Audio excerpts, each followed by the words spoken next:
तेरे वर्गा और ना कोई। प्रभु आपके जैसा दूसरा कोई नहीं मेरे धन्यवाद मेरे प्रभु जी। और हम आपसे अलग होकर कुछ नहीं मेरे परमेश्वर। Thank you Jesus. आप में रहते हुए, आप में चलते हुए, आप ही के द्वारा हम आशीष को पाते हैं मेरे प्रभु। और आप में रहकर ही हम सब कामों को कर सकते हैं पवित्र आत्मा। धन्यवाद मेरे प्रभु। हम जितने जन यहाँ पर हैं हम सबको अपने लहू में ढाप ले मेरे प्रभु। हालेलुया। पवित्र आत्मा हम सबकी अगुवाई आप करें मेरे प्रभु जी। जो समा है मेरे प्रभु जी, अपने जन के वसीले से मेरे प्रभु, अपने पवित्र वचन के द्वारा जो स्वर्ग से आप हमारे लिए भेजते मेरे प्रभु, और मेरे प्रभु हमें तृप्त करते हैं मेरे प्रभु। हम जो प्यासे हैं हमें तृप्त करते, हम जो भूखे हैं हमें आप तृप्त करते अपने वचन को भेज कर मेरे प्रभु जी। होने दे कि हमारे कानों को खोल दे मेरे परमेश्वर। हम आपकी आवाज जो मेरे प्रभु आप बोले हम सुने, और मेरे प्रभु अपने हृदय रूपी पट्टियों पर लिखने पाए, और आपके लिए फल लाने वाले बने मेरे परमेश्वर। और मेरे परमेश्वर आप ही का नाम सारी बातों में महिमा पाए मेरे प्रभु। हम धन्यवाद देते हैं आज के दिन के लिए, हम धन्यवाद देते हैं कल के बीते दिन के लिए, हम धन्यवाद देते हैं पूरे सप्ताह के लिए मेरे प्रभु। हम धन्यवाद देते हैं हम सबको भला चंगा रखने के लिए, हम धन्यवाद देते हैं आपकी सारी भलाइयों के लिए, हम धन्यवाद देते हैं हमारी दुआओं को आपने सुनकर उत्तर दिया है मेरे प्रभु जी। और प्रभु सारा आदर सारी महिमा आपके नाम को देते हैं प्रभु जी। और प्रभु जी लुधियाना के लिए मेरे प्रभु, पर पंजाब राज्य के लिए हम आपकी ओर से आशीष को मांगते हैं मेरे प्रभु। आपके अनुग्रह आपके फजल को मांगते हैं, बड़ी बेदारी को मांगते हैं मेरे परमेश्वर। पूरे इंडिया में मेरे परमेश्वर हम बड़ी बेदारी को मांगते हैं मेरे प्रभु। आपकी सामर्थ कार्य करने पाए, आपका पवित्र वचन कार्य करने पाए मेरे प्रभु जी। लोग अंधकार में से निकलें और दुष्ट के बंधन टूटने पाए मेरे प्रभु। लोग जकड़े हुए जो आजाद किए जाए मेरे प्रभु जी, और आपका जीवित नाम महिमा पाए मेरे प्रभु जी। पूरे इंडिया को आप बरकत दें, आशीष दें मेरे प्रभु जी। अपनी कौम इस्राइल को आप बरकत दें, आशीष दें प्रभु जी। हो मेरे प्रभु यरूशलेम में आपकी शांति हो मेरे प्रभु जी, और आपका जीवता पवित्र सामर्थी नाम बातों में महिमा पाए मेरे प्रभु। हम आपको आदर देते हैं, हम आपका धन्यवाद करते हैं। हमारे बीच में ब्रदर सोनू हैं, वचन के लिए प्रार्थना कर दे। हम यूं ही अपनी आंखों को बंद स्वर्गीय पिता धन्यवाद करते हैं मेरे महान परमेश्वर, मेरे महान परमेश्वर आपने हमारी मदद की। हम ये विश्वास करते हैं कि आपकी उपस्थिति प्रभु आपके वायदे के मुताबिक हमारे मध्य में है मेरे महान परमेश्वर। अब जब समय है प्रभु आपके पवित्र वचन का, प्रार्थना करते हैं अपने दास के द्वारा प्रभु एक एक से बातचीत करें मेरे महान परमेश्वर। आपका वचन प्रभु एक बीज की नाई एक एक के हृदय में बोया जाए मेरे प्रभु जी, और 30-60 नहीं बल्कि 100 गुना फल लेके आए मेरे प्रभु जी। दुष्ट किसी रीति प्रभु आपके वचन को चुराने ना पाए मेरे प्रभु जी। महान परमेश्वर एक एक को अनुग्रह दे मेरे महान परमेश्वर। अपने दास को अपनी दुगनी सामर्थ से भरे मेरे प्रभु जी। महिमा आपको देते हैं पिता, योग्य आप है मेरे महान परमेश्वर। और इस प्रार्थना को यीशु मसीह के सामर्थी नाम में मांगता हूँ, आमीन।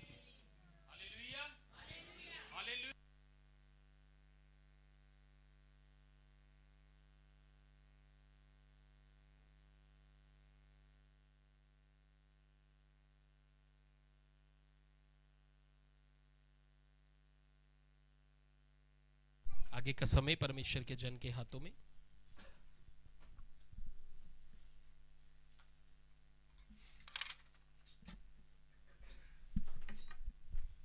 Hallelujah, hallelujah. प्रभु यीशु मसीह के मधुर नाम में आप सबको जय मसीह की। थोड़ी आवाज खोल दो। कैसे हैं आप सब लोग? हालेलुया। आइए हम सभी अपनी आंखों को बंद करें, अपने सिरों को झुकाएं। प्रभु जी आपका शुक्र, आपका धन्यवाद करते हैं आज के दिन के लिए, सुंदर समय के लिए। प्रभु जी समय कि आप अपनी कलीसिया से बोले और बातचीत करें। पवित्र आत्मा जी मेरे सोचों, विचारों और जुबान पर अपना कब्जा ले, और सारी महिमा, सारा आदर, सारा जलाल आपको मिले। हर बात में पवित्र आत्मा जी हमारी अगुवाई करें, और महिमा सारी यीशु मसीह आपको मिले। पिताजी इस प्रार्थना को यीशु नाम में मांगते, आमीन। हालेलुया।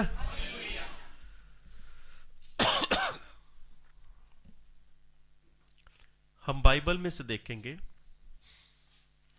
प्रकाशित वाक्य की पुस्तक 21 अध्याय उसकी 8 आयत को मेरे साथ। सबसे बाइबल में लास्ट वाली पुस्तक मिलेगी 21 अध्याय उसकी 8 आयत में हम पढ़ेंगे प्रकाशित वाक्य उसका 21 अध्याय उसकी 8 आयत से। परंतु डरपोकों और अविश्वासियों और घिनौनों और हत्यारों और व्यभिचारों और टोनों और मूर्ति पूजकों और झूठ का सब भाग उस झील में मिलेगा जो आग और गंधक से जलती रहती है। यह दूसरी मृत्यु है। हालेलुया। इससे पहले मैं प्रचार करूं, शालम ने प्रचार करना है। यहाँ पे इधर आ जाओ बेटा, यहाँ पे एक मिनट कैमरा नीचे कर ले दे, ठीक हो गया? चलो बोलो जी। Nakadam teki जय मसीह की। itune kadi wankilote mau amen. आमीन। यीशु ने कहा जीवन की रोटी मैं हूं। बस अच्छा है, छोटा बच्चा छोटा प्रचार। हालेलुया। बाइबल में जो भाई रोमी जी ने प्रकाशित वाक्य 21 है उसकी 8 है, तो रोमी जी फिर से एक बार दोहरा दीजिए। यहां पर लिखा है कौन से लोग स्वर्ग में नहीं जाएंगे, नर्क में जाएंगे। कौन से लोग नर्क में जाने वाले हैं? जी रोमी जी। परंतु डरपोकों और डरपोक लोग, अविश्वासियों, अविश्वासी और घिनौनों जी, और हत्यारों जी, और व्यभिचारियों जी, और टोनों जी, और मूर्ति पूजकों जी, और सब झूठ का भाग उस झील में मिलेगा जी। जो आग और गंधक से जलती रहती है। यह दूसरी मृत्यु है। बाइबल बताती है आग की झील, नरक। जो लोग परमेश्वर को नहीं जानते उन्हें भी पता है स्वर्ग भी है, नर्क भी है। जो लोग नहीं विश्वास करते ना करें, पर तो जो चीजें हैं वो है। हालेलुया। बाइबल बताती है, बाइबल के अंदर स्वर्ग और नरक के बारे में भरा पड़ा है। नरक भी है, स्वर्ग भी है। नरक के बारे में बाइबल बताती है 2 पत्रस 2 अध्याय उसकी 4 आयत में। वहां पे नरक का इस्तेमाल, एक शब्द का इस्तेमाल किया गया है, नरक। वहां पे बताया गया कि नरक है। जी रोमी जी आयत पढ़ दी, फिर मैं ऐसे ही चलता हूं। 2 पत्रस 2 का 4। क्योंकि जब परमेश्वर ने उन स्वर्गदूतों को जिन्होंने पाप किया नहीं छोड़ा जी, पर नरक में भेजकर जी, अंधेरे कुंडों में डाल दिया। बस कहां भेज दिया? नरक में। उन स्वर्गदूतों ने जिन्होंने अपराध किया, जिन्होंने पाप किया। बाइबल के अंदर इफिसियों की पत्री 4 अध्याय उसकी 9 आयत में भी शब्द का इस्तेमाल किया गया है, नरक। मरकुस की अंजील 9 अध्याय उसकी 43 आयत में इस्तेमाल किया गया है, नरक। और बाइबल के अंदर नरक के बारे में भरा पड़ा है। स्वर्ग भी है, नरक भी है। अभी पिछले दिनों में एक शॉप पे था, एक दुकान में था जहां से मैं कपड़े सिलवाता हूं। उस दुकानदार के मालिक ने मुझसे पूछा कि लक्ष्मण जी मुझे एक बात बताओ, क्या भूत प्रेत दुष्ट आत्माएं होती हैं? मैंने उनसे बोला हाँ होती हैं, बिल्कुल होती हैं। मैंने उससे पूछा आप ये विश्वास करते हो परमेश्वर है? कह रहा हाँ। तो मैं कहा फिर ये भी विश्वास करना पड़ेगा दुष्ट आत्मा भी है, दिन भी है और रात भी है, स्वर्ग भी है और नरक भी है। परमेश्वर ने सब कुछ बनाया, आकाश को बनाया, पृथ्वी को बनाया, समुद्र को बनाया। परमेश्वर ने ये सब चीजें मनुष्य के लिए बनाई। मनुष्य जब धरती पर चलता है, सुबह सूरज की रोशनी उसे प्रकाश देती है, रात के समय चांद और चांद तारे उसको प्रकाश देते हैं। दिन भी हमें चाहिए, रात भी हमें चाहिए, सूरज भी हमें चाहिए, चांद और सूरज भी हमें चाहिए, पेड़ पौधे भी हमें चाहिए। जो परमेश्वर चीजों को रचा सब हमें चाहिए। पर परमेश्वर ने नरक को बनाया। ये हमें नहीं चाहिए, ये हमें नहीं चाहिए। कोई है जो नरक में जाना चाहता हो? कोई भी नहीं। पर परमेश्वर ने क्यों बना दिया? किस लिए बना दिया? किसके लिए बना दिया? परमेश्वर ने जब नरक को बनाया, ये मनुष्य के लिए नहीं था, ये स्त्री के लिए नहीं है। बाइबल बताती है, मत्ती की अंजील 25 अध्याय उसकी 41 आयत के अंदर, यहां पर हम देखते हैं कि परमेश्वर ने किसके लिए बनाया है नरक। क्या जिसे परमेश्वर ने अपने हाथों से जिस मनुष्य को बनाया उसके लिए बनाया है? या जो स्त्री बनाएगी उसके लिए नरक बनाया गया है? ये किसके लिए नरक है? जी रोमी जी। तब वह बाहीं ओर वालों से कहेंगे, हे श्रापित लोगों, जी मेरे सामने से उस अनंत आग में चले जाओ जी। जो शैतान और उसके दूतों के लिए तैयार की गई है। नरक मनुष्य के लिए नहीं है, शैतान के लिए है और शैतान के दूतों के लिए भी है। परमेश्वर भी है, परमेश्वर के दूत भी है, शैतान भी है, शैतान के दूत भी है, जिसे दुष्ट आत्मा कहा जाता है। परमेश्वर ने जो नरक बनाया है वो शैतान के लिए है, उसके दूतों के लिए है, मनुष्य के लिए नहीं है। बिल्कुल ही नहीं है मनुष्य के लिए। बाइबल बताती है, सुने ध्यान से सुनना बस सब। बाइबल बताती है लुका की अंजील 8 अध्याय उसकी 26 आयत से लेके 39 आयत तक, बाइबल बताती है कि प्रभु यीशु मसीह एक देश में आए, वो गिरासोनिया देश में आए, और जब यीशु मसीह वहां पर आए तो वहां पर एक व्यक्ति था जिसके अंदर दुष्ट आत्मा थी। और बाइबल बताती है कि वो कब्रों में रहा करता था। बाइबल बताती है अपने आप को पत्थरों से वो घायल करता था। बाइबल बताती है संगलों से वो बांधा जाता था, संगलों को वो तोड़ दिया करता था, इतना शक्तिशाली बन चुका था। पर उसके अंदर एक दुष्ट आत्मा नहीं, 2 दुष्ट आत्मा नहीं, 5 दुष्ट आत्मा नहीं, 10 दुष्ट आत्मा नहीं, 500 दुष्ट आत्मा नहीं, बाइबल बताती है कि एक बड़ी सेना उसके अंदर है। दुष्ट आत्मा हमारे दिमाग को अपने वश में कर सकती है। दुष्ट आत्माएं हमें अपने तरीके से, दुष्ट आत्मा अपने तरीके से हमें चलाती है। बाइबल बताती है कि वो जो व्यक्ति था बिना वस्त्र के था। दुष्ट आत्मा इंसान को बिना वस्त्र कर देती है, वस्त्रहीन कर देती है। आज यही तो संसार में हो रहा है। बड़े देशों के अंदर छोटी छोटी लड़कियां जो 16 साल की ज्यादा उम्र की है, जो अपने आप को खूबसूरत जवान बताती है, अपनी खूबसूरती दिखाने को, अपने आप को नंगेपन को पेश करती है छोटे छोटे वस्त्रों के द्वारा। और यहां पर लिखा है उसके अंदर सेना थी और वो बिना वस्त्र का था। शैतान ने इस व्यक्ति को बिना वस्त्र के कर दिया, और आज भी शैतान हमें बिना वस्त्र के कर देना चाहता है।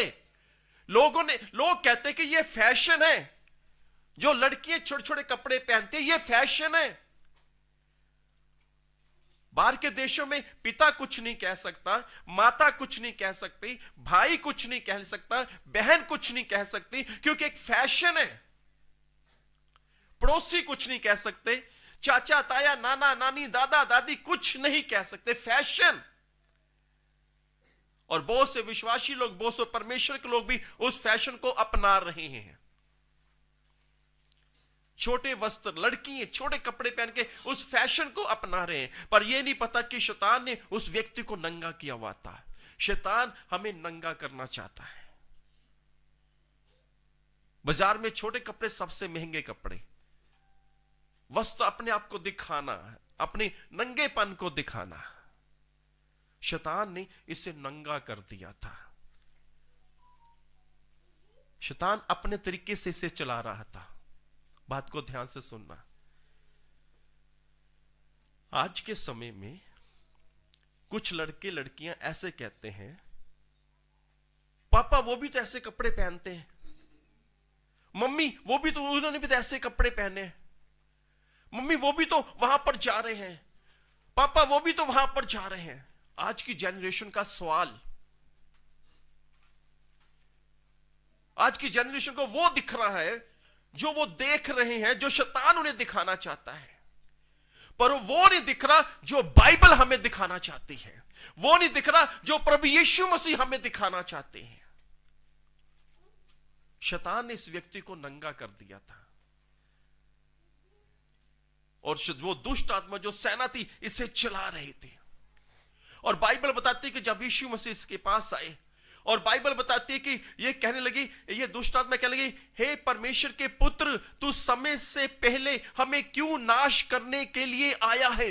यानी दुष्ट आत्मा भी इस बात को जानती है कि यीशु मसीह से कह रही है कि तू समय से पहले हमें क्यों नाश करने के लिए आया है। यानी दुष्ट आत्मा भी नर्क में नहीं जाना चाहती, कहती कि अभी वो समय नहीं आया कि तू हमें नर्क कुंड में डाल दे, अभी वो समय नहीं आया कि तू हमें नर्क कुंड में भेज दे, अभी समय नहीं आया कि तू हमें नर्क में भेजे। वो जाना नहीं चाहती। और दुष्ट आत्मा यीशु मसीह से कह रही है, वो देखो सूरों के एक झुंड चल रहा है, हमें सूरों के झुंड में भेज दे, हम वहां जाना चाहते हैं, पर तू नर्क में नहीं। नरक परमेश्वर ने दुष्ट आत्मा, शैतान और दुष्ट आत्मा के लिए, उसके दूतों के लिए बनाया, पर यहां पे दुष्ट आत्मा भी नहीं जाना चाहती नरक में।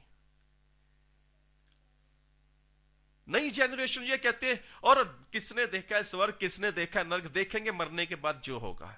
परंतु वो एक बहुत बड़ी गलत फहमी में जी रहे हैं, बहुत बड़ी गलत फहमी में जी रहे हैं। किसने देखा स्वर्ग, किसने देखा नरक।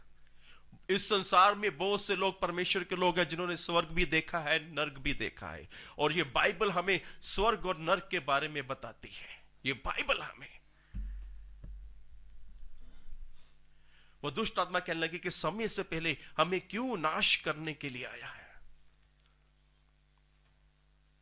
जो परमेश्वर के लोग हैं, जो परमेश्वर की बेटियां हैं, जो यंग हैं, अपने तन को ढांप कर रखें, क्योंकि शैतान नंगा करना चाहता है। बाइबल बताती है, उत्पत्ति की पुस्तक में आदम और हवा ने क्या बोला, परमेश्वर तेरा शब्द सुन के हम डर गए क्योंकि हम नंगे। शैतान ने वहां पर उन्हें नंगा कर दिया। वहां पर नूहा था बाइबल के अंदर, जहाज में प्रवेश किया, बाकी सब संसार में जो लोग थे मर चुके। नूहा और उसकी पत्नी, उसके बेटे बेटियां, 8 लोग बचे। पर बाइबल बताते हैं नूहा ने एक दाख की बारी लगाई और उसने मदिरा बनाई, शराब बनाई, खुद पिया और मतवाला हो गया, और अपने घर में बिना वस्त्र के पड़ा नंगा हो गया। शैतान नंगा करना चाहता है। आज की जनरेशन, आज की विशेष तौर पर शैतान लड़कियों का और यंग लड़कियों का इस्तेमाल करता, अपने वो उनको उनके दिमाग में डालता कि कम वस्त्र पहनने ताकि ज्यादा सुंदर दिखेंगे आप, कम वस्त्र ज्यादा सुंदर दिखना, लोग आकर्षित होंगे। याद रखें कि शैतान ही है जो हमें नंगा करना चाहता है। बाइबल बताती है, और जिसके अंदर दुष्ट आत्मा थी, उसने वो दुष्ट आत्मा बोलते हैं कि समय से पहले हमें क्यों नाश करने आया, हमें उन सूरों में भेज दे। सूरों में भेज दिया गया, और सूरों का पूरा झुंड पानी में गिरा। क्यों? वो भाग भी तो सकता था, सूरों का झुंड पानी में क्यों? जब दुष्ट आत्मा ने प्रभु यीशु मसीह को देखा, उसने उस प्रभु यीशु मसीह को देखा, उन्हें वो प्रभु यीशु मसीह दिख रहा था जो स्वर्ग और धरती का मालिक था। उन्हें वो प्रभु यीशु मसीह दिख रहा था जो वो कह रही है कि समय से पहले हमें क्यों नरक में डालने के लिए तू आ गया। क्योंकि दुष्ट आत्मा जानती है कि यीशु मसीह के पास ही ये अधिकार है, यीशु मसीह के पास ही ये अथॉरिटी है कि वो ही हमें नरक में भेज सकता है। बोलो हालेलुया। बाइबल बताते हैं कि जब वहां पे यह चमत्कार हुआ, वहां के लोग प्रभु यीशु मसीह के पास आए। किसी ने बताया ये यीशु मसीह है, इसने उसके अंदर दुष्ट आत्मा को निकाला और ये देखो कितना चंगा हो गया। और बाइबल बताती है उसे वस्त्र पहनाए गए। यीशु मसीह हमें वस्त्र पहनाने के लिए आया, ना कि नंगा करने के लिए आया है। बोलो हालेलुया। क्रूस के ऊपर वो इसलिए बिना वस्त्र के यीशु मसीह हो गया कि हमें वस्त्र पहनाए जाए। बाइबल बताती है वो जो लोग थे जिन्होंने चमत्कार के बारे में सुना, वो यीशु मसीह से पता क्या लगे, यहां से चला जा।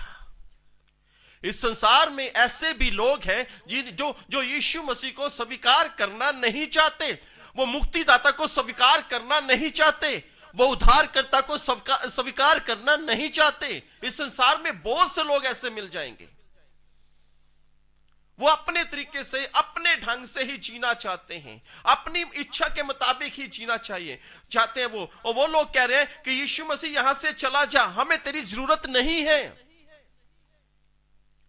बाइबल बताते हैं यीशु मसीह चला गया। यीशु मसीह ने कोई उन पर जोर नहीं डाला, पर यीशु मसीह वहां से चले गए।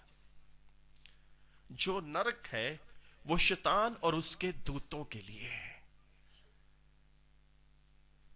शैतान और उसके दूतों के लिए। लुक्का की अंजील 16 अध्याय यदि 16 अध्याय में हम पढ़ते हैं, वहां पर एक बड़ी अच्छी कहानी बताई गई है। वहां पर एक व्यक्ति था जिसका नाम था लाजर, गरीब लाजर, कंगाल लाजर, भिखारी लाजर। बाइबल बताते हैं कि एक राजा के दरवाजे के पास वो बैठा करता था, और राजा जो भी खाना खाता था उस टेबल में जितना भी चूर बच जाता, टुकड़े बच जाते थे, वो सब उस भिखारी लाजर को डाल दिया करते थे। वो गरीब जो लाजर था वो इंतजार करता था कि राजा की टेबल से कब मुझे खाना मिले, कब मैं खाऊं। बाइबल बताते कि एक समय आया कि दोनों मर गए। गरीब लाजर मरा, स्वर्गदूत आए उठाकर ले गए।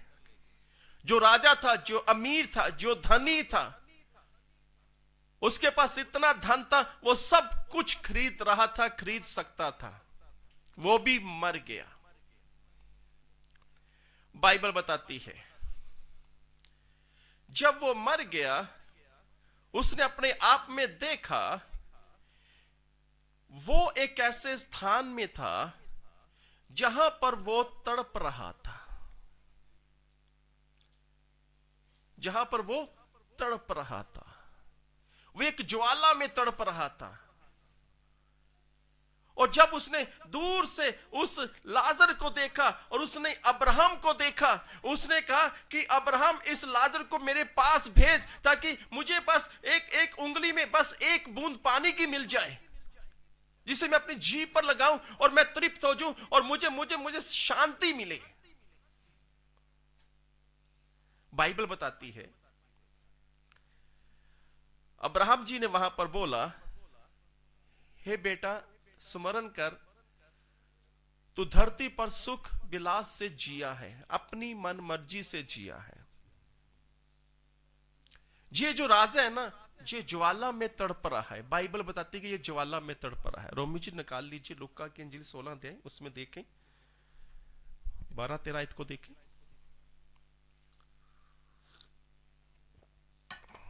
लुक्का की अंजील 16 अध्याय। ऐसा हुआ कि वह कंगाल मर गया जी, और स्वर्गदूतों ने उसे ले जाकर इब्राहिम की गोद में पहुंचाया। जी, वह धनवान भी मारा गया और गाड़ा गया जी, और अंधलोक में उसको पीड़ा में पड़ते हुए अपनी आंखें उठाई और दूर से इब्राहिम की गोद में, पीड़ा में, अंधलोक में पीड़ा में था वो।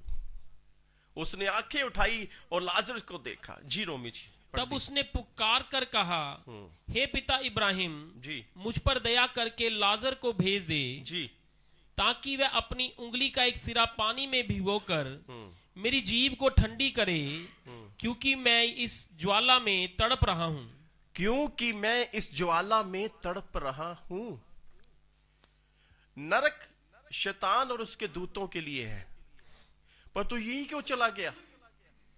ये क्यों चला गया? कहता कि मैं इस ज्वाला में तड़प रहा हूं। उस लाजर को भेज दे कि बस एक उंगली में एक उंगली डुबाकर बस मेरी जीभ पर लगा दे, क्योंकि मैं तड़प रहा हूं। जानते हैं, इस राजा के घर में परमेश्वर का वचन था। इस राजा के घर में ये ओल्ड टेस्टमेंट यानी मूसा की किताबें इसके घर में थी। इसके घर में बाइबल थी, पर बाइबल के मुताबिक नहीं चला। अगर हमारे घर में बाइबल है, हम बाइबल के अनुसार नहीं हैं, तो हम भी उस ज्वाला में जा सकते हैं। अगर हम बाइबल के मुताबिक नहीं चल रहे तो हम भी ज्वाला में जा सकते हैं। और जब ये ज्वाला में तड़प रहा था, इसे याद आया कि मेरे 5 भाई और भी हैं। और ये अब्राहम से कहने लगा, किसी को भेज, इस लाजर को भेज दे, किसी को भेज दे, क्योंकि मेरे 5 भाई है, क्योंकि वो यहां पर ना आए, क्योंकि यहां पे मैं तड़प रहा हूं। यहां पे बहुत गर्मी है, मैं तड़प रहा हूं।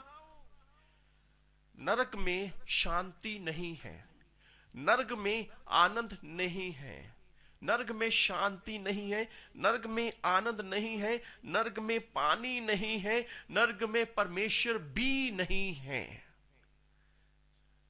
नरक में मिलेगा तो आपको केचुए मिलेंगे, सांप मिलेंगे, अलग अलग प्रकार के आपको ऐसे कीड़े मकोड़े मिलेंगे। नरक में आपको शैतान मिलेगा, नरक में आपको दुष्ट आत्माएं मिलेगी, और नरक में आपको तड़पना होगा। नरक परमेश्वर ने शैतान उसके दूतों के लिए बनाया है, और ये राजा वहां पर अपनी उस ज्वाला में तड़प रहा है, और ये कह रहा है कि मेरे 5 भाई हुए, किसी को भेज। जो अब्राहम है वो कह रहा है कि उनके पास मूसा की किताबें हैं, उसे पढ़ें, उसे मनन करें। कोई मैं किसी को नहीं भेजूंगा। हमें बाइबल पर विश्वास करना पड़ेगा, हमें बाइबल पर ईमान करना पड़ेगा। और जो राजा तड़प रहा है, वो ज्वाला में तड़प रहा है, क्योंकि उसने यीशु मसीह को स्वीकार नहीं किया।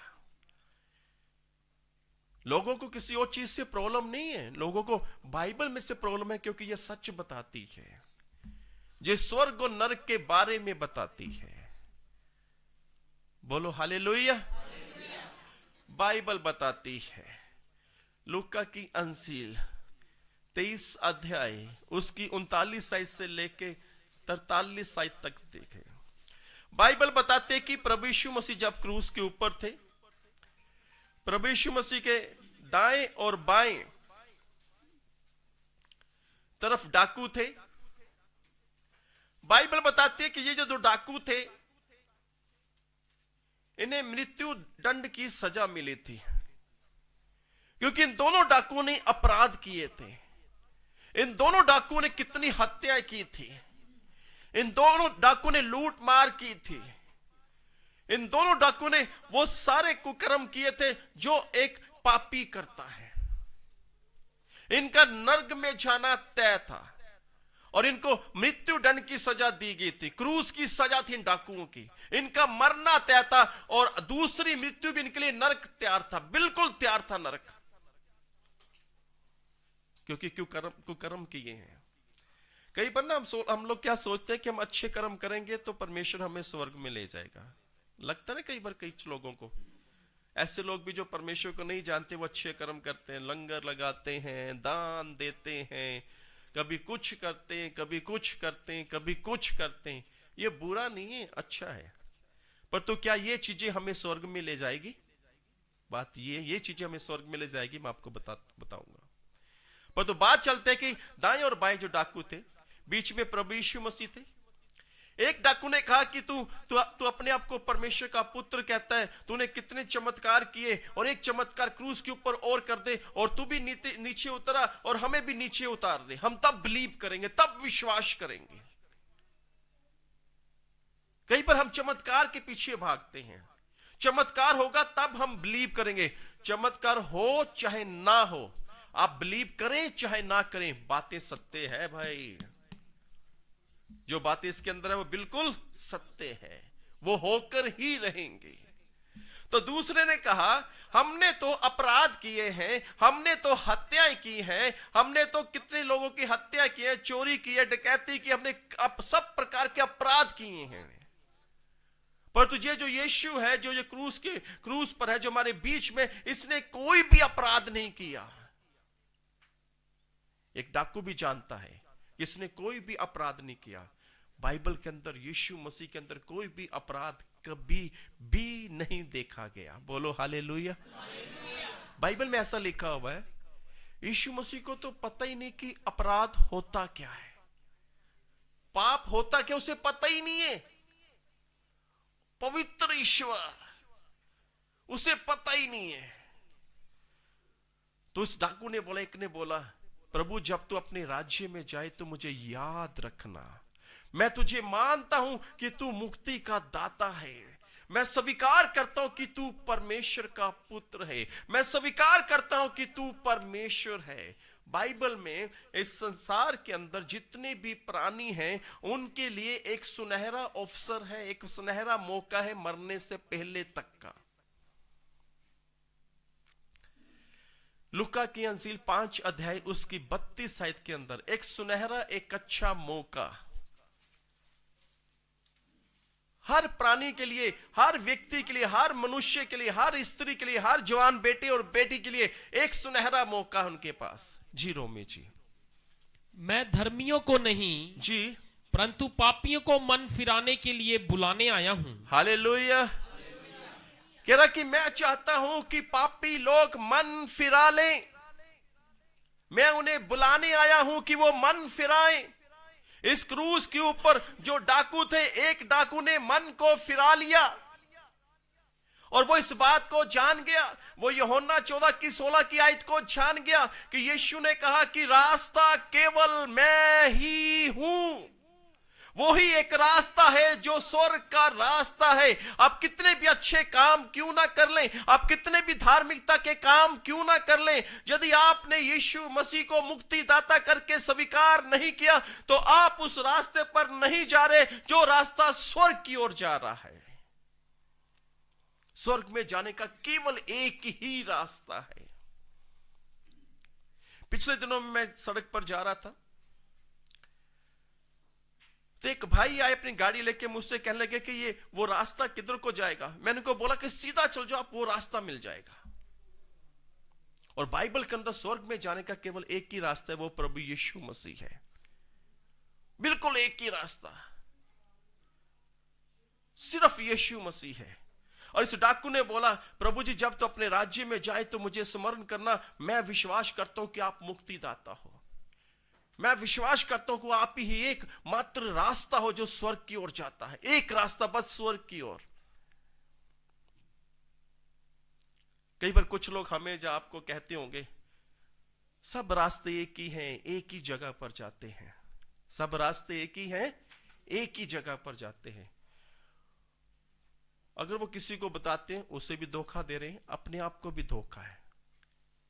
स्वर्ग में जाने का एक ही रास्ता है बस, यीशु मसीह, और कोई रास्ता नहीं है। यदि कोई प्रचारक बोले कि सब रास्ते एक ही जगह जाएंगे तो ये रोंग है, गलत है। ऐसा ना हो कि बाद में लास्ट में कहीं और जाकर पहुंच जाएं आप। बाइबल बताते हैं कि वो डाकू ने बोला, जब तो अपने राज्य में जाए तो मुझे स्मरण रखना। यीशु मसीह ने कहा, आज ही तुम मेरे साथ स्वर्ग लोक में होगा। उसे मरने से पहले उसके पास अवसर था, एक मौका था अपने पापों का अंगीकार करने के लिए। उसने उस बात को ग्रहण कर लिया कि हां मैं पापी हूं। यीशु मसीह आप मुक्तिदाता है, आप ही रास्ता है, मुझे आप रास्ता है, मुझे अपने राज्य में लेके जाए। यीशु मसीह ने कहा, आज ही तू मेरे साथ स्वर्ग लोक में होगा। मरने के बाद कुछ नहीं है। जब तक धरती पर जीवित है, आपके पास एक मौका है। अगर आपके घर में बाइबल है, नहीं पढ़ते तो पढ़े। यीशु मसीह ही रास्ता है और कोई नहीं है। तो यीशु मसीह रास्ता है। बाइबल बताते हैं कि यीशु मसीह ने उससे कहा कि आज ही तू मेरे साथ स्वर्ग लोक में होगा। आज ही। यीशु मसीह कोई बाबा नहीं है जो चमत्कार करता है। चमत्कार तो वो करता है पर बाबे के माने नहीं। ना वो पंडित है, ना वो तांत्रिक है, वो सर्वशक्तिमान ईश्वर है। बोलो हालेलुया। वो महाप्रतापी ईश्वर है, आकाश और धरती को बनाने वाला वो ईश्वर है। देश में बड़ा चला है सनातन धर्म, सनातन धर्म, सनातन, हमारा धर्म सनातन है, हमारा धर्म सनातन है। ठीक है, हो सकता है, पर तो हमारी बाइबल में सनातन परमेश्वर है। सनातन परमेश्वर बाइबल में लिखा है। परमेश्वर कहते हैं मैं सनातन परमेश्वर हूं, मैं सनातन यहोवा सर्वशक्तिमान ईश्वर हूं। वो सनातन परमेश्वर है यीशु मसीह। यीशु मसीह धरती पर आए एक रास्ता बताने की, मन फिराओ क्योंकि स्वर्ग का राज्य निकट है। वो डाकू क्रूस के ऊपर था, उसने मन को फिरा लिया। यदि आज भी हमारे घर में बाइबल है, आज भी हम प्रभु यीशु मसीह को जानते हैं, और फिर भी हम वो घिनौने काम करते हैं, हम झूठ बोलते हैं, हम डरपोक हैं, हम व्यभिचार करते हैं, हम मूर्ति पूजा करते हैं, हम जादू टूना करते हैं, तो वो सब स्वर्ग में नहीं जाएंगे, परंतु उस आग की झील में फेंक दिए जाएंगे, फेंक दिए जाएंगे। और वो जो डाकू था, यीशु मसीह ने कहा ठीक है, तूने पश्चाताप कर लिया, मुझे ग्रहण कर लिया, आज ही तू मेरे साथ स्वर्ग लोक में होगा, आज ही तू मेरे साथ स्वर्ग में होगा। जिरोमे जी प्रकाशित वाक्य की पुस्तक 20 अध्याय उसकी 13 आयत को देखें। देखें यहां पे कितनी अच्छी, एक बड़ी अच्छी बात छुपी हुई है यहां पर। 20 का 13। समुद्र ने उन मरे हुओं को जो उसमें थे दे दिया जी, और मृत्यु और अंधकार अंधलोक ने जी, उन मरे हुओं को जो उनमें थे दे दिया जी, और उनमें से हर एक के कामों के अनुसार उनका न्याय किया गया। रुक जाए। उनका कामों के अनुसार उनका न्याय किया गया। मत्ती 25 अध्याय में एक उदाहरण दिया गया, मैं आपको बताता हूं। दाहिनी तरफ बताया गया भेड़ें हैं और बाईं तरफ बताया गया बकरियां हैं। और यीशु मसीह कह रहे हैं मैं अपने बाईं तरफ वालों को बोलूंगा, हे दुष्ट, मैं तुम्हें नहीं जानता, और उन्हें आग की झील में फेंक देता है। न्याय भेड़ों का भी हुआ है, न्याय बकरियों का भी हुआ है, न्याय उन मनुष्यों का भी हुआ है जिन्होंने यीशु मसीह को ग्रहण किया है, न्याय उनका भी हुआ है जिन्होंने यीशु मसीह को ग्रहण नहीं किया। पर सब परमेश्वर के सामने हैं, सब परमेश्वर के सिंहासन के सामने हैं। रोमी जी दोबारा पढ़े इस साइड को देख के, सब परमेश्वर के सिंहासन के सामने हैं। जी जी जी। समुद्र ने उन मरे हुओं को जी, जो उनमें से जी, दे दिया जी, और मृत्यु और अंधलोक ने उन मरे हुओं को जी, जो उनमें थे दे दिया, जी, और उनमें से हर एक को के कामों के अनुसार उनका न्याय किया गया। हाँ, बस यहीं पे रहना। उनका न्याय के सब प्रभु यीशु मसीह के सामने आएंगे। वो भी लोग जिन्होंने यीशु मसीह को अपनाया है, विश्वास किया है कि वही एक रास्ता है, एक मार्ग है, और वो भी लोग जिन्होंने यीशु मसीह को स्वीकार नहीं किया, सब सिंहासन के सामने। आपको मैं बताता हूं, जब हम जज के पास जाते हैं, जज के सामने जिसने अपराध किया है, जिसने हत्या किया, वो भी जज के सामने खड़ा होता है अपने वकील को लेके। और जो अपने अपने एक संत महात्मा है, उसने भी कोई अपराध किया, वो भी जज के सामने खड़ा होता है। जज के पास तो दोनों का फैसला है, धर्मी का भी और अधर्मी का भी। अब तो जज फैसला करेगा कि कौन सही है, कौन निर्दोष है। हत्या करने वाले तो जज को बोलता है सर मैंने हत्या नहीं की, मैंने हत्या नहीं, मैंने नहीं मारा। चोर भी तो कहता है जज के सामने, वकील को कहता है मैंने नहीं अपराध किया, मैंने चोरी नहीं की, मैंने चोरी नहीं की। जब चोर पकड़े जाते हैं पुलिस वाले के सामने क्या बोलते हैं, सर मैंने चोरी नहीं की, मैंने चोरी नहीं की, मैं तो वैसे बहाने लगाने शुरू करते हैं। तो जब यीशु मसीह सिंहासन पर होंगे, वहां पर वो भी लोग होंगे जिन्होंने यीशु मसीह को स्वीकार किया हुआ है, दाहिनी ओर, और बाईं ओर वो होंगे जिन्होंने यीशु मसीह को स्वीकार नहीं किया। जो अपने तरीके से धार्मिकता के काम करते रहे, वे विचार भी करते रहे, झूठ भी बोलते रहे, चोरी भी करते रहे, अपराध भी करते रहे, गाली गलोच भी करते रहे, सब प्रकार अपने ढंग से, और हफ्ते में एक बार जाकर लंगर लगा दिया, छत के ऊपर जाकर चिड़ियों को रोटी डाल दी। यार हम अच्छे कर्म करेंगे, अच्छे कर्म। बाइबल में लिखा है तुम्हारे धार्मिकता के काम परमेश्वर की नजरों में मैले चिथड़े कपड़ों के समान है। अब परमेश्वर के सिंहासन के सामने धर्मी लोग जो परमेश्वर को मानते हैं, प्रभु यीशु मसीह पर विश्वास करते हैं, और अधर्मी लोग, बाइबल बताते हैं उनके कामों के साथ। जिन्होंने यीशु मसीह को ग्रहण नहीं किया, परमेश्वर पक्षपात नहीं करेगा, उनका भी न्याय करेगा। और यहां पर उन लोगों का न्याय कर रहा है जिन्होंने यीशु मसीह को स्वीकार नहीं किया, पर परमेश्वर उनका न्याय कर रहा है। अब जब उनका न्याय किया तो न्याय में क्या हुआ जी? आगे पढ़े, रोमी जी 15 को देखें। मृत्यु और अधोलोक आग की झील में डाले गए जी। यह आग की झील दूसरी मृत्यु है। ये वो लोग डाले गए जिनका न्याय किया गया, जो तोले गए वो हल्के पाए गए। इन्होंने धार्मिकता के काम भी किए होंगे, परंतु यीशु मसीह को स्वीकार नहीं किया, क्योंकि रास्ता क्या है? एक है, स्वर्ग में जाने का।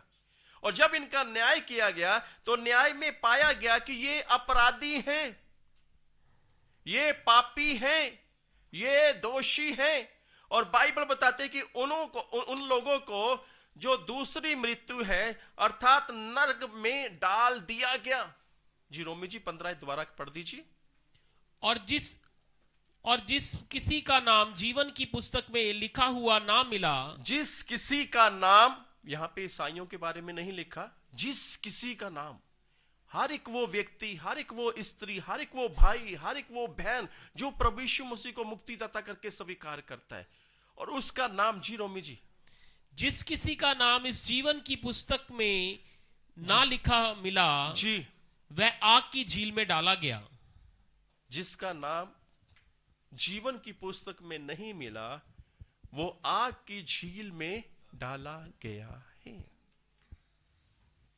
इस संसार में चाहे कितने भी ज्ञानी लोग आपको मिले जाएं, बड़े ज्ञानी हैं, इतने ज्ञानी, इतने संत हैं, बहुत से लोग उनके साथ जुड़े हुए हैं, बहुत से लोग उनकी उपासना भी करते हैं, पर तो याद रखें बाइबल में बड़ी खूबसूरत बात लिखी है, एक पापी दूसरे पापी को रास्ता नहीं बता सकता। एक अंधा दूसरे अंधा यदि अंधे को रास्ता दिखाएंगे, क्या दोनों खड्डे में नहीं गिरेंगे? वो अच्छी शिक्षा दे सकते हैं, आपको अच्छा बता सकते हैं, पर तो आपको स्वर्ग में नहीं ले जा सकते। स्वर्ग के लिए आपको एक रास्ता अपनाना ही पड़ेगा। वो रास्ता है केवल प्रभु यीशु मसीह, और कोई रास्ता नहीं है। इस संसार के अंदर केवल एक ही ऐसा ईश्वर है, स्वर्ग में केवल एक ही ऐसा ईश्वर है जो आपको नरक से जाने से रोक सकता है। बस उसे स्वीकार करना कि वो मुक्तिदाता है, उसे जानना कि वो मुक्तिदाता है, बस।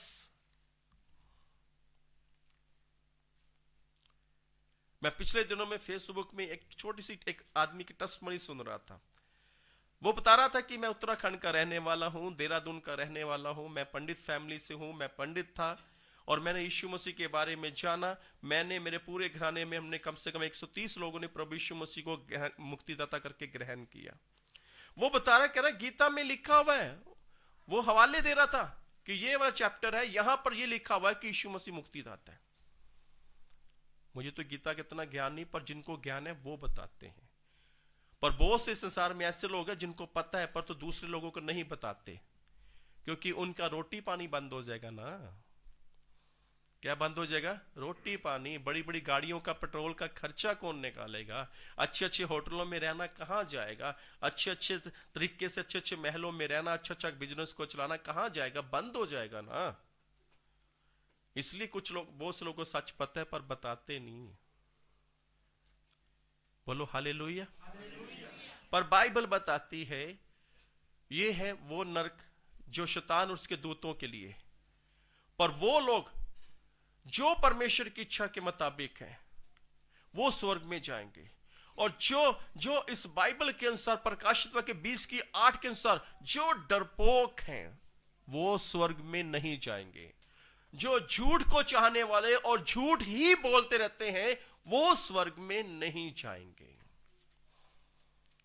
जो जादू टूना करने वाले हैं वो स्वर्ग में नहीं जाएंगे।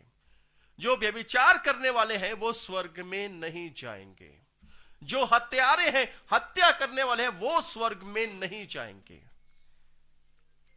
पर इन सभी लोगों के लिए एक अवसर देता है परमेश्वर, क्योंकि बाइबल बताते है कि सबने अपराध किया है, सब पापी हैं। जिसने हत्या किया, यदि वो यीशु मसीह के पास आता है, उसे ग्रहण करता है, तो वो हेवन में जा सकता है। वो डाकू जिसने इतने अपराध किए थे और बस वो क्रूस के ऊपर था, बस उसकी टांगे तोड़ने पर थे, पर तो उसने जब यीशु मसीह को देखा, उसने यीशु मसीह को क्रूस के ऊपर छान लिया। उसने कहा ये तो निर्दोष है, इसने तो कभी कोई अपराध नहीं किया, हमने तो अपराध किया है। इसने पश्चाताप किया क्रूस के ऊपर और यीशु मसीह से कहने लगा कि तू जब भी अपने राज्य में जाए मुझे भी लेके जाना। यीशु मसीह ने कहा आज ही मैं तुझे ले क्रूस के ऊपर इसके पाप क्षमा हो गए। बोलो हालेलुया। जब तक आपके पाप क्षमा नहीं होंगे तब तक आप हेवन में नहीं जा सकते, आप स्वर्ग में नहीं जा सकते। आपके पाप क्षमा करने के लिए आपको एक रास्ता चाहिए, एक ऐसा व्यक्ति, एक ऐसा ईश्वर जिसका नाम है यीशु मसीह। केवल वो ही पापों को क्षमा कर सकते हैं, बस। हालेलुया। इसलिए बहुत से लोग यीशु मसीह को ग्रहण नहीं करते। क्यों? क्योंकि यीशु मसीह सच बताता है, यीशु मसीह सत्य बताता है। यीशु मसीह बताता है कि तुम हत्यारे हो। बाइबल बताती तुम हत्यारे हो। बाइबल बताती तुम पापी हो। बाइबल बताती है। और ये डाकू ने क्रूस पर बस बिल्कुल लास्ट टाइम, कुछ ही सेकंड, कुछ दिन, कुछ मिनट बाकी थे, इसने यीशु मसीह को स्वीकार कर लिया। यीशु मसीह ने कहा आज ही तो मेरे साथ स्वर्ग लोक में, कहा आज ही, क्योंकि इसने जान लिया यीशु मसीह ही रास्ता है। इसने जान लिया कि यीशु मसीह ही मुक्तिदाता है। बोलो हालेलुया। यीशु मसीह स्वर्ग और धरती का ईश्वर है, पूरी कायनात को बनाने वाला ईश्वर है। परंतु जो नरक है वो शैतान और उसके दूतों के लिए है। आज भी क्यों पास्टर लोग जगह जगह जाकर शुभ समाचार फैलाते हैं, है ना? बहुत से ऐसे लोग कहते हैं कि धर्म परिवर्तन करते हैं। मुझे समझ नहीं आता कैसे होता है धर्म परिवर्तन। अगर मान लो मुझे कोई कह दे कि आपका धर्म परिवर्तन आपने किया है, आप ईसाई बन गए हैं, कितने पैसे मिले, क्या होगा? अगर वो बोले करोड़ रुपया दे, क्या मैं बदल जाऊंगा? नहीं। 13 करोड़ रुपया मुझे स्वर्ग में नहीं ले जा सकता भाई, है ना? तो क्यों पास लोगों को मार पड़ती है, चुप रहते हैं बाइबल के मुताबिक? क्योंकि सच्चाई है, सच्चाई को दबाया जाता है, पर यह दबती नहीं है भाई। समस्या ये दबती ही नहीं है। यीशु मसीह के 12 चेलों ने शुभ समाचार की शुरुआत की थी। मसीह कहलाए 12 चेलों ने, आज 400 करोड़ से भी अधिक प्रभु यीशु मसीह को मानने वाले लोग हैं। और यीशु मसीह, बहुत से ऐसे लोग भी हैं जिनके जीवन में कोई चमत्कार नहीं, बस उन्होंने यह जाना कि यीशु मसीह ही मुक्तिदाता है, ये ही ईश्वर है, केवल यही ईश्वर है, यही ईश्वर है। बस इसको स्वीकार करना, इस पर विश्वास करना कि यीशु मसीह मुक्तिदाता है। कोई है ही नहीं, कोई भी नहीं है। हमारे हिंदू धर्म में कोई भी नहीं है। अच्छे ईश्वर हैं, वो देवी देवता अच्छे हैं, पर मुक्तिदाता नहीं है कोई भाई, मुक्तिदाता नहीं है। और हर ग्रंथ में यीशु मसीह का कहीं ना कहीं जिक्र जरूर मिलेगा कि कहीं ना कहीं मुक्तिदाता की एक छाप दी गई, वहां बताया गया कहीं ना कहीं मुक्तिदाता है केवल यीशु मसीह। और बाइबल बताती है ये वो नरक जो शैतान उसके दूतों के लिए था, हम लोगों के लिए नहीं है, संसार के लोगों के लिए नहीं। चाहे वो पापी है तब भी उसके लिए नहीं है। उसके लिए एक अवसर यीशु मसीह है। उसे एक रास्ते के पास आना पड़ेगा, उसे यीशु मसीह के पास आना पड़ेगा। अगर वो नरक से बचना चाहता है, उस डाकू ने बचाव कर लिया अपना, ये नरक में जाने वाला ही था, पर इसने यीशु मसीह को मुक्तिदाता करके ग्रहण कर लिया। यीशु मसीह ने कहा अब तू मेरे साथ स्वर्ग लोक में। कहां? इसका रास्ता इधर था, नरक की तरफ, और जैसे इसने यीशु मसीह को स्वीकार किया, इसका रास्ता सीधा हो गया स्वर्ग की तरफ। बोलो हालेलुया, हालेलुया। तो यीशु मसीह जो स्वर्ग और धरती के परमेश्वर हैं, यीशु मसीह जो मनुष्य के अपराध क्षमा करने वाले हैं।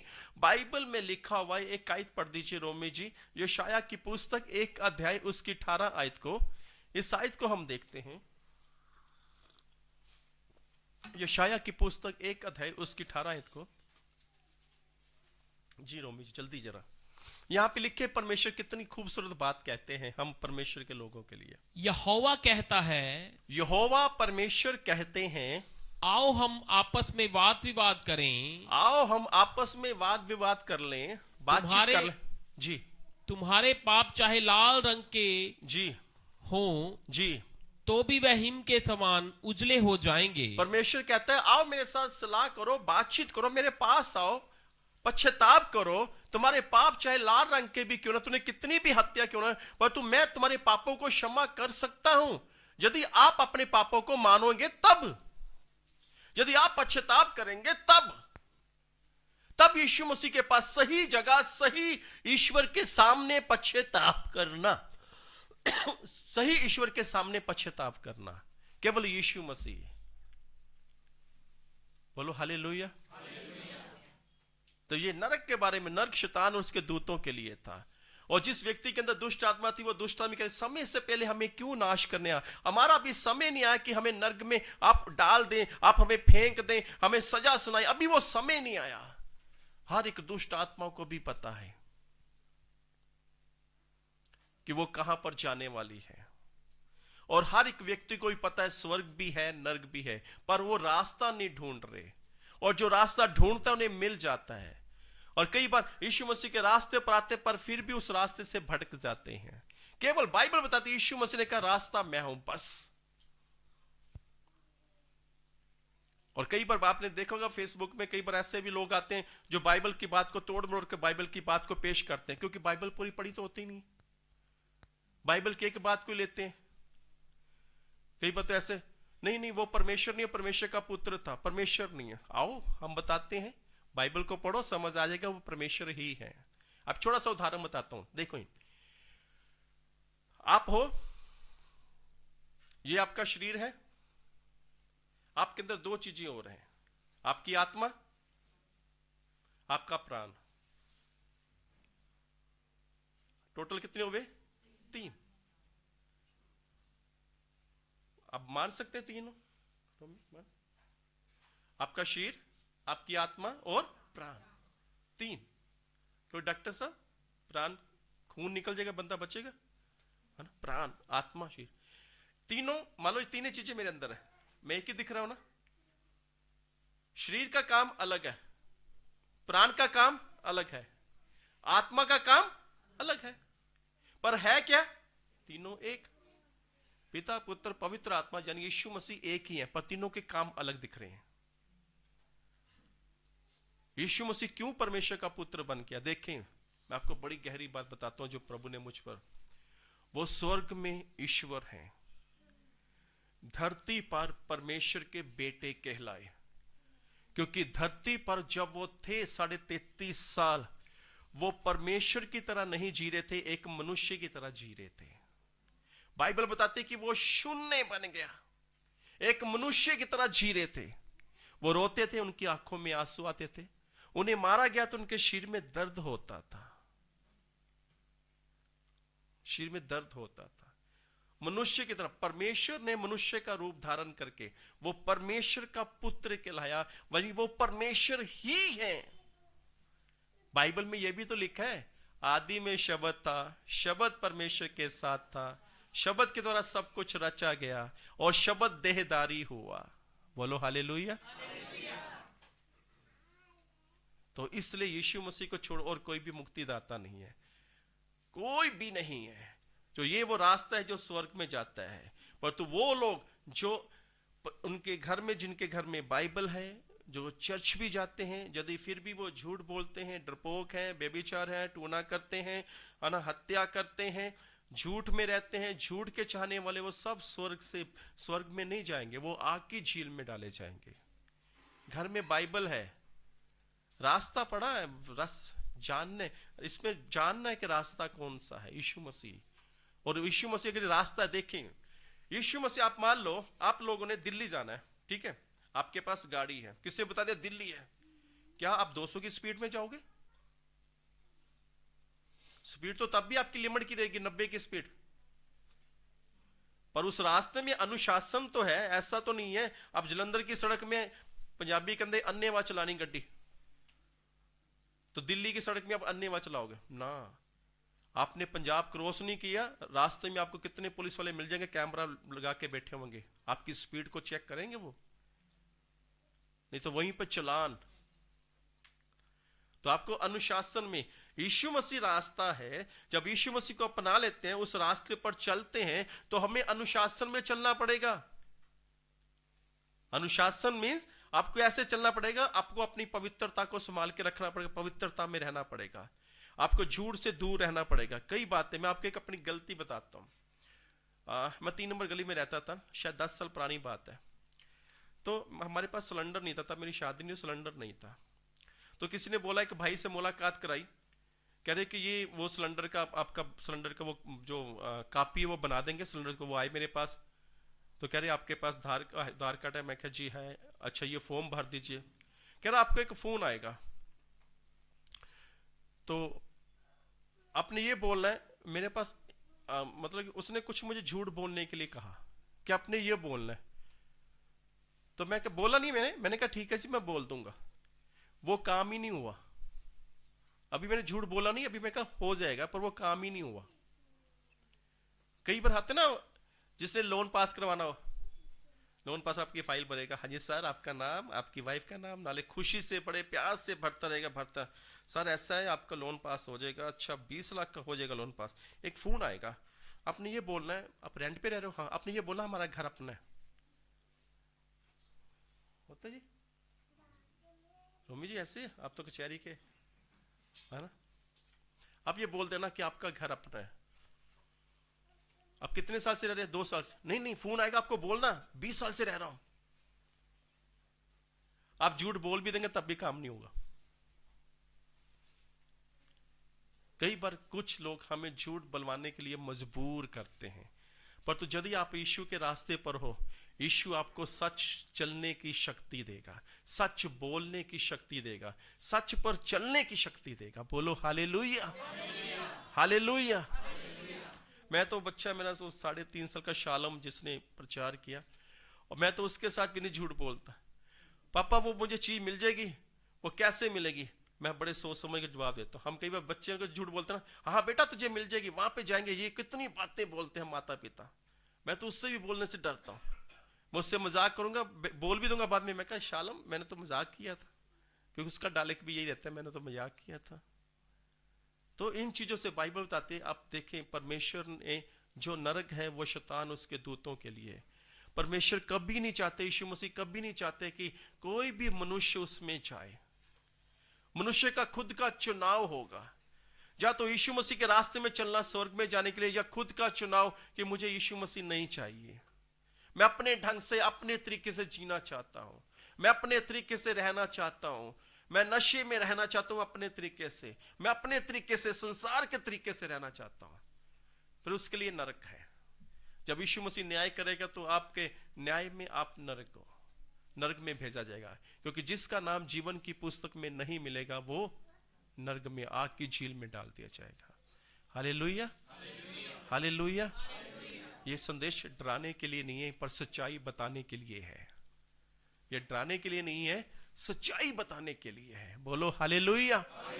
आइए हम अपनी जगह पर खड़े हो जाएं। हम सभी अपने हाथों को जोड़ें, आंखों को बंद करें। पिता परमेश्वर जी, आपका शुक्र, आपका धन्यवाद करते हैं सर्वशक्तिमान ईश्वर। और जितने जन यहाँ पर है प्रभु जी, या आपकी प्रभु जी, हम अपने प्रभु जी, जो नरक है वो शैतान उसके दूतों के लिए है प्रभु जी, हमारे लिए नहीं है। हम तो आपकी संतान है, हमारे लिए आपके साथ रहना स्वर्ग में है प्रभु जी। और हम सभी अपने आप को आपके हाथों में सौंपते। पवित्र आत्मा जी आप हम सबको अपनी अगुवाई में चलाएं और सारी महिमा आपको मिले। यीशु नाम में इस प्रार्थना को मांगते हैं, आमीन। आइए हम प्रभु की प्रार्थना में भाग लें। है हमारे पिता, आप जो स्वर्ग में हैं, आपका नाम पवित्र माना जाए, आपकी बादशाहत आए, आपकी इच्छा जैसे स्वर्ग में पूरी होती है वैसी जमीन पर भी हो। हमारी रोज की रोटी आज हमें बख्श दे, जिस तरह हम अपने कसूरवर को माफ करते हैं आप भी हमारे कसूरवर को माफ करें। हमें आजमाइश ना पड़ने दें बल्कि बुराई से बचाएं, क्योंकि बादशाहत, कुदरत और जलाल हमेशा आप ही का होता रहे, आमीन। पिता परमेश्वर का प्रेम, यीशु मसीह का अनुग्रह, पवित्र आत्मा की सहभागिता हम सब के साथ हमेशा हमेशा तक होती रहे, आमीन। हालेलुया। आप सभी बैठ जाएं। प्रभु आप सबको बहुत आशीष दे। आप सबको जय मसीह की। आपके लिए कुछ खाने का उसका आनंद